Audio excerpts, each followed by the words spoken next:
वहीं रूस के पूर्वी छोर पर एक ज्वालामुखी फट गया, जिसकी वजह से लाखों लोगों की जान पर आफत आ गई। करीब 1 लाख वर्ग किलोमीटर के इलाके में राख फैल गई, जिसका हैरान करने वाला वीडियो सामने आया। राख का एक बहुत बड़ा बादल दिखाई देने लगा, बिल्कुल ऐसा बादल जैसे कोई बवंडर उठ रहा हो।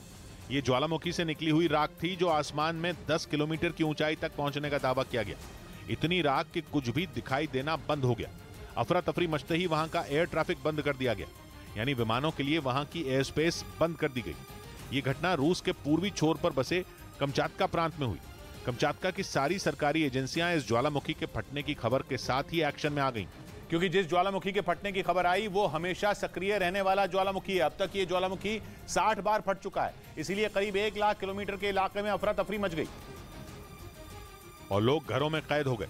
जिस ज्वालामुखी में विस्फोट हुआ वो करीब 10,000 साल पुराना बताया जाता है, जिसका नाम है शिव्युच। आखिरी बार यह ज्वालामुखी 2007 में फटा था। उस वक्त बहुत बड़ा इलाका राख से ढक गया था और इस बार भी शहर में कई इंच मोटी राख की परत बिछ गई। बड़ी बड़ी गाड़ियों को राख हटाने के काम पर लगाया गया। पूरे शहर का रंग काला दिखने लगा। सरकारी एजेंसियों ने हालात काबू में आने तक लोगों को घर में ही रहने का आदेश दिया है, जबकि सारे स्कूल, कॉलेज और दफ्तरों को बंद रखने का आदेश दिया जा चुका है।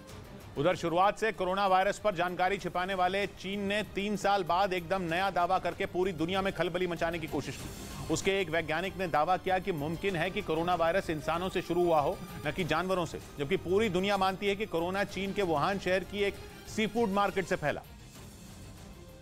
लेकिन चीन के वैज्ञानिक ने बीजिंग में प्रेस कॉन्फ्रेंस करके बिल्कुल उलट दावा कर दिया। उन्होंने कहा कि वुहान की जिस सी फूड मार्केट को कोरोना का ग्राउंड जीरो माना जाता है, वहां से लिए गए एक भी सैंपल में कोरोना पाया ही नहीं गया था।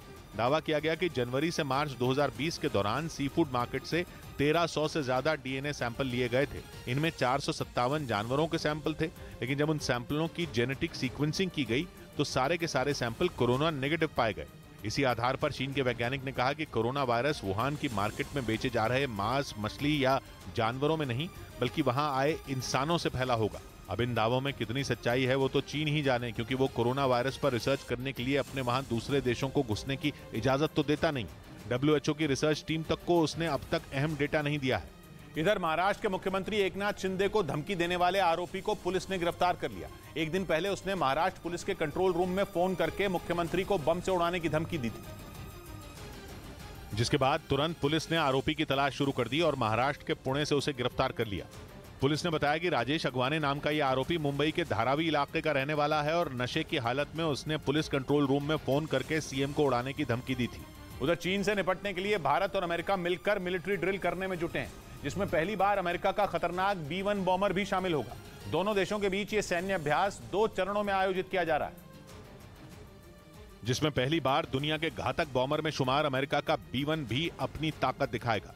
ये बॉम्बर फिलीपींस के नजदीक बसे गुआम द्वीप से उड़ान भरकर 14 अप्रैल को भारत पहुंचेगा। अमेरिका का गुआम द्वीप पश्चिमी प्रशांत महासागर में है और वहां पर उसकी सेना का बहुत बड़ा अड्डा है। यही नहीं, अमेरिका के जितने भी मिलिट्री बेस दुनिया भर में मौजूद हैं, उनमें गुआम द्वीप ही चीन के सबसे करीब है, जहां से उड़ान भरकर यह बॉम्बर भारत पहुंचेगा और फिर दोनों देश मिलकर अपनी सेना का दम दिखाएंगे।